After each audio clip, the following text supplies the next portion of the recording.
Ya, Bismillahirrahmanirrahim. Assalamualaikum warahmatullahi wabarakatuh. Jadi perkenalkan, nama saya Rustam.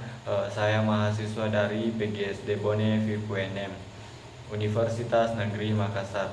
Jadi tujuan saya yang pertama yaitu untuk memaparkan materi tentang pengukuran dan interpretasi nilai sentral, mean, mode dan median, dan pengukuran letak kuartil, desil, dan presentil.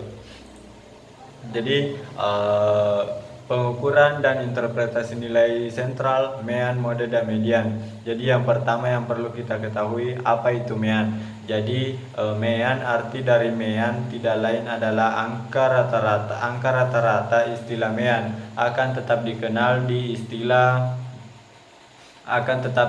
dipakai di sini oleh karena sudah lazim digunakan dalam statistik. Dari segi aritmetika, mean adalah jumlah nilai dibagi dengan individu. Kemudian mean yang dapat ditimbang. Mean ditimbang adalah mean yang memperhitungkan frekuensi tiap-tiap nilai variabel. Selanjutnya yang dimaksud dengan mean adalah mean yang ditimbang. Kemudian yang kedua, menghitung mean dari distribusi tergolong. Distribusi bergolong. Menghitung mean dari distribusi bergolong pada hakikatnya tidak berbeda dengan menghitung mean dari distribusi tunggal. Rumus yang sudah dikembangkan berlaku sepenuhnya di sini. Hanya saja nilai X di sini tidak lagi mewakili nilai variabel individual, melainkan mewakili titik tengah interval kelas. Kemudian yang ketiga yaitu menghitung mean dari distribusi bergolong dengan rumus terkaan. Dalam menghitung mean dari distribusi tergolong pada waktu kita akan sangat dihemat oleh penggunaan rumus mean terkaan. Oleh karena itu kita tidak terlibat pada angka-angka besar, maka kemungkinan membuat kekeliruan adalah sedikit sekali. Rumus ini sangat praktis, terutama bila mana tidak tersedia mesin hitung. Istilah terkaan juga diartikan yaitu meraba-raba, sebab akhirnya kesalahan terkaan itu dikoreksi kembali. Mean terkaan boleh juga disebut dengan mean kerja, sebab mean terkaan itu digunakan untuk pangkal bekerja. Langkah-langkah untuk menghitung mean dengan mean terkaan adalah sebagai berikut.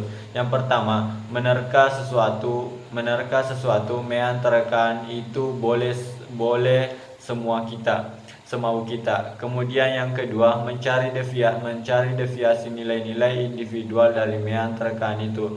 Deviasi di atas mean terkaan juga tanda plus, sedang di bawah diberi tanda minus. Yang ketiga, mengalihkan divisi tiap-tiap nilai itu dengan frekuensinya. Kemudian yang keempat, menjumlahkan deviasi yang sudah dikalikan dengan frekuensi itu. Kemudian yang kelima, mengisikan bahan-bahan yang sudah diperoleh untuk dimasukkan ke dalam rumus. Kemudian median dapat dibatasi. Median dapat dibatasi sebagai suatu nilai yang membatasi 50 frekuensi distribusi bagian bawah dengan 50 frekuensi distribusi bagian atas. Menurut definisinya, median adalah suatu nilai yang membatasi 50% dari frekuensi distribusi sebelah atas dan 50% frekuensi distribusi sebelah atas. Median pada distribusi dengan frekuensi genap. Bagaimana suatu distribusi mempunyai frekuensi genap? Maka median dihitung secara kompromi, yaitu dengan membagi dua nilai variabel yang ada di tengah-tengah frekuensi. Kemudian modus atau mode dapat dibatasi sebagai menjadi dua. Yang pertama, dalam distribusi tunggal, nilai variabel yang mempunyai frekuensi tertinggi dalam distribusi. Yang kedua, dalam distribusi bergolong, titik tengah interval kelas yang mempunyai frekuensi tertinggi dalam distribusi. Kemudian modus atau mode dibagi menjadi dua. Yang pertama, mode dalam distribusi tunggal. Mode dalam distribusi tunggal. Kemudian yang kedua, mode dalam distribusi tergolong. Pengukuran letak kuartil, desil, dan persentil. Yang pertama yaitu kuartil. Kuartil adalah titik atau skor atau nilai yang membagi seluruh distribusi frekuensi ke dalam 4 bagian yang sama besar, yaitu masing-masing sebesar 1/4n. Kemudian desil.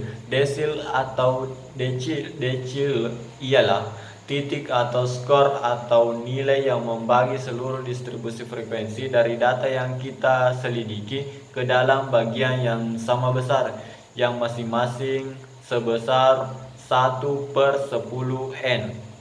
Kemudian yang ketiga yaitu persentil. Persentil atau persentil yang biasa dilambangkan dengan P adalah titik atau nilai yang membagi suatu distribusi data menjadi 100 bagian yang sama besar. Karena itu persentil sering juga disebut ukuran perseratusan. Mungkin itu pemaparan materi dari saya. Lebih dan kurangnya mohon dimaafkan. Assalamualaikum warahmatullahi wabarakatuh.